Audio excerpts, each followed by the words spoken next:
And so, in this whole complex deal of homelessness, I think it's absolutely essential we create some very entrepreneurial social enterprises where we get creative. And I don't see that in this plan. I don't see the bureaucracy even having the mentality. They're about, more services, giving, giving, giving, put a Band-Aid and a Band-Aid and a Band-Aid on something that's much deeper and much more complex. So I've had an idea for a while and I want to share it with you now.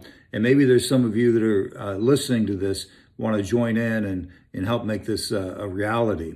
But it's the idea of creating a social enterprise of van conversion, taking old vans, buying old vans, and then basically converting them very, very simple so that there's a place that a homeless person can basically get off the streets. It's a start. It's not an ending point. It's a step along the way.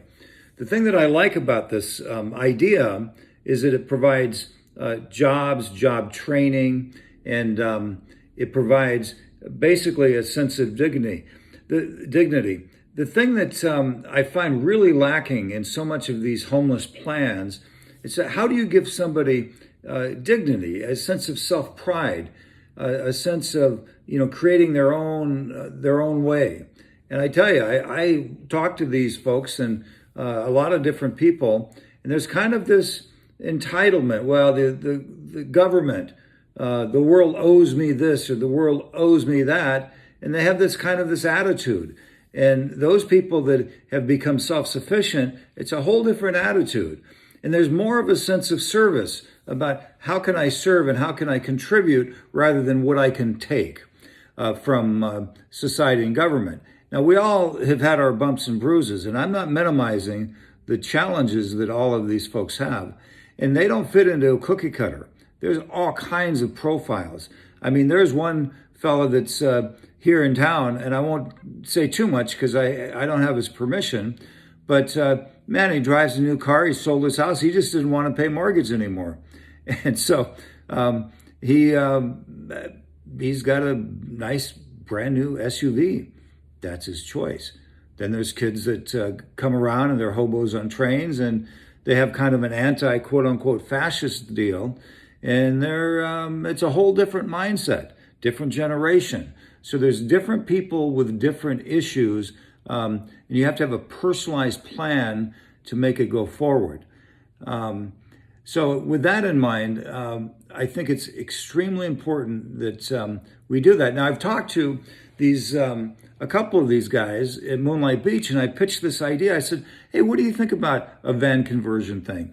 And in the beginning, it was, yeah, so they could get a van. And I talked to him some more. I said, no, I'm not just talking about you getting a van. I'm talking about a company, an enterprise with like an auto mechanic store operation and a warehouse with a van conversion so that you can make vans and make them available at a very reasonable price with payment plans.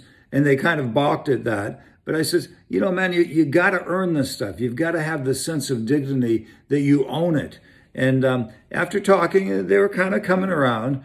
And I want to show you a little clip of Jeff after I talked to him off camera.